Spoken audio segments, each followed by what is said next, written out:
Cabinet అంతా అవినీతిమయమైందని మాజీ deputy CM Tatikonda Rajaiah fire అయ్యారు.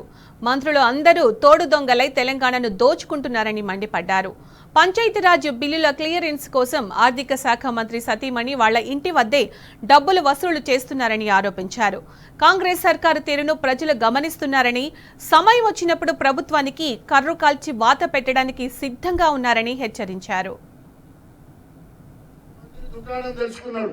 ప్రత్యేకంగా పంచాయతీరాజ్కి సంబంధించిన బిల్లులు గ్రామాలలో సర్పంచ్లకు, ఎంపీలకు, జెడ్పీటీసీలకు, కాంట్రాక్టర్లకు పైసలు కావాలంటే ఎవరైతే ఫైనాన్స్ మినిస్టర్ బట్టి విక్రమార్క పేరు కూడా చెప్తున్నా, బట్టి విక్రమార్క ఆయనే కాకుండా ఆయన సతీమణి ఇంటి దగ్గర వసూలు మొదలు పెట్టడం కూడా జరుగుతుంది.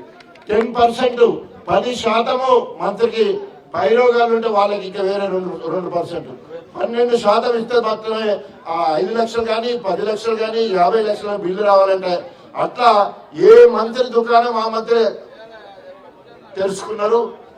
ఆయన మీద రేవంత్ రెడ్డి మరి అజమాయిషి కూడా ఏం లేదు. ఎందుకంటే నీ సంగతి ఏంది, నువ్వైతే సంపాదించుకోవచ్చు కానీ మేము సంపాదించుకోవద్దు అన్నట్టున్నది. అందరూ తోడు దొంగ లైన్లు, క్యాబినెట్ మొత్తం కూడా తోడు దొంగ లెక్క అందరు కలిసి తెలంగాణను దోచుకుంటున్నారు, అవినీతిమయం చేసిందని హెచ్చరిస్తూ మీ రాబోయే రోజుల్లో ఇవన్నీ ప్రజలు గమనిస్తా ఉన్నారు.